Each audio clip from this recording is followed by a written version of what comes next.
Now let's talk about server roles. In Windows Server 2008, just like in the last version or two of Windows Server, we give servers certain capabilities or certain responsibilities or functionalities by giving them certain roles or assigning certain roles to them, and it's certainly no different in Windows Server 2008. As a matter of fact, we're up to 17 roles now.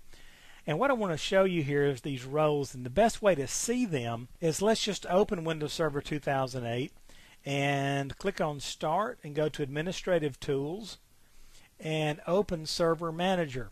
Now when you first install Windows Server 2008, the Server Manager will show up for you automatically at logon, and you'll have to tell it to stop showing it to you. But notice that when I open the Server Manager, there is a Roles section here. And if I just go back to the Server Manager, you'll notice it's right down here, and I can click on Go to Roles. It takes me to the same place. But notice I have 0 of 17 installed on this machine right now.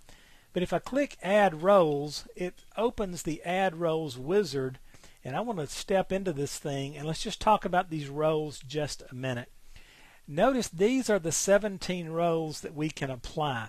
And you just need to understand on this exam that there are a number of roles that are going to get involved in this exam. A couple of them are, just to kind of pick a few, the certificate services. And notice if you click on these, the description changes over here.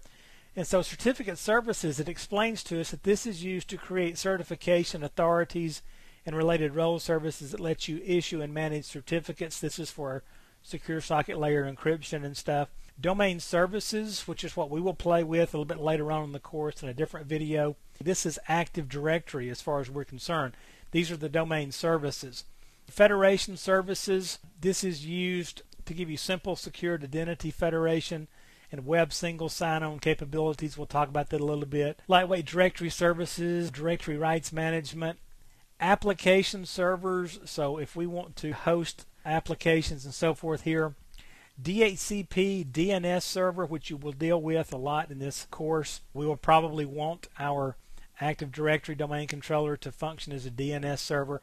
And you can see, and I won't go through all these and read them to you, but the bottom line is we're going to have to choose which roles we want to have operating on each of our servers in our domain. And in some instances, it's better to put different server roles on different machines, and in some instances, it'll actually warn you and say, wait a minute, you can't put this role on a machine that also has this role, that sort of thing. So there's a number of roles that you can assign to a server, and as we step through the course here, we will actually go in and turn on some of these roles and install some of these various services and functionalities in different portions.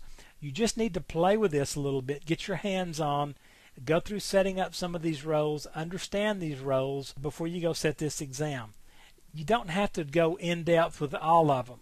As we go through here, I will point out in this course anything that we install as a part of this course you'll need to play with and understand a little bit more about. So that's how you can see the server roles and get to know them a little bit. Set you up a virtual machine or a test machine. Notice down here if there's a link more about server roles, and this will open up some additional reading, and you can go kind of look around in this. Notice there's a little bit more information out there and links out to the website to read more about these things. So go chase some more information about the various server roles. Here's how you can find them, and here's a good place to get started, and we will dig into some of these as we go through the course.